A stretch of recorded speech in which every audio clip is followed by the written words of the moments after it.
వాల్మీకి వ్యాసులు ఇచ్చింది కేవలం మీ ఇండియా చరిత్ర అనుకోకండి, భారతదేశ చరిత్ర అనుకోకండి, కేవలం భారతదేశానికి మాత్రమే అది పనికొచ్చేది అని అనుకోకండి.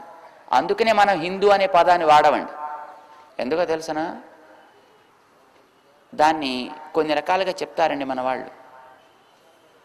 ఒకటి, ఒక దేశానికి పేరుగా చెప్తారు దాన్ని కదండి. హిందూ అనేటటువంటిది దేని బట్టి మీరు చెప్తున్నారు?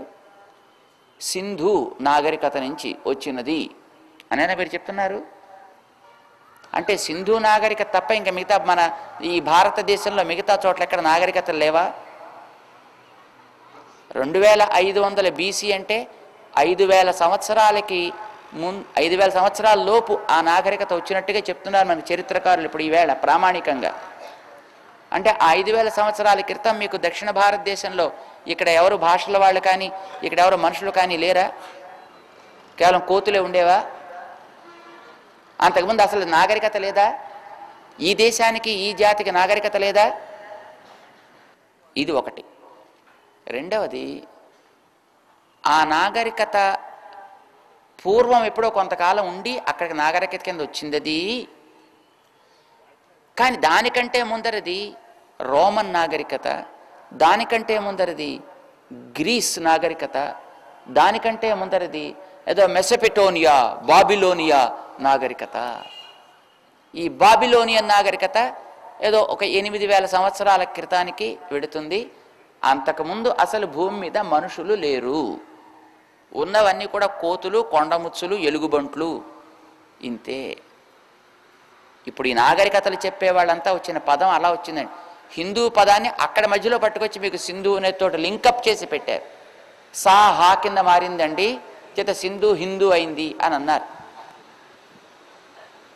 ఇది వాస్తవమా అనేది మీరు ఆలోచించుకోండి.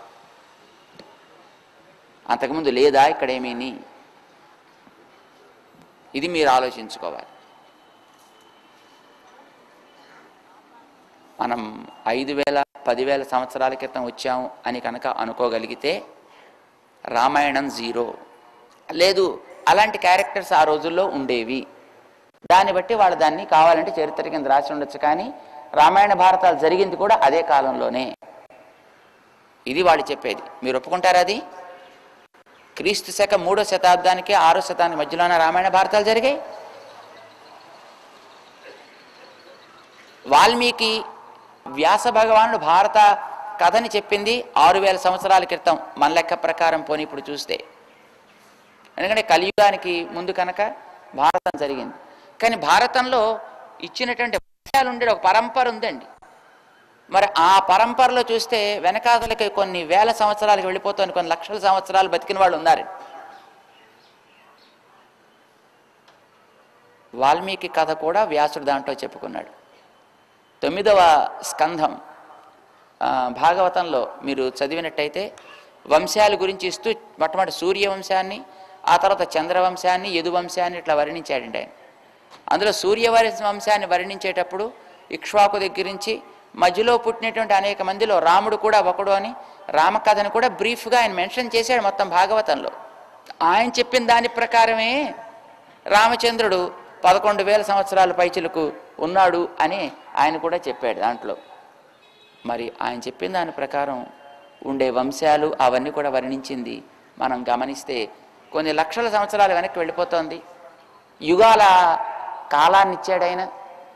అందులో ద్వాపర యుగానికి కాలం ఇచ్చాడు 8,64,000 సంవత్సరాలు. దాని ముందర త్రేతాయుగం అన్నాడు ఆయన. దానికంటే ముందర కృతయుగం అన్నాడు. అలాంటి 4 యుగాలు, ఇంకొక 4 యుగాలు, ఇంకొక 4 యుగాలు వెనకాతల రాముడి కాలం అని చెప్పాడు. అంటే కోట్ల సంవత్సరాల్లోకి వెళ్ళిందండి. కోట్లు కాకపోయినా లక్షల సంవత్సరాలకు 43 కోటి దాటింది. చేత వ్యాస భగవానుడు మనకి చెప్పిన నియమం ప్రకారం మనం గమనించినట్టయితే రాముడి కాలం ఆల్మోస్ట్ 1 crore yearsకి ముందర.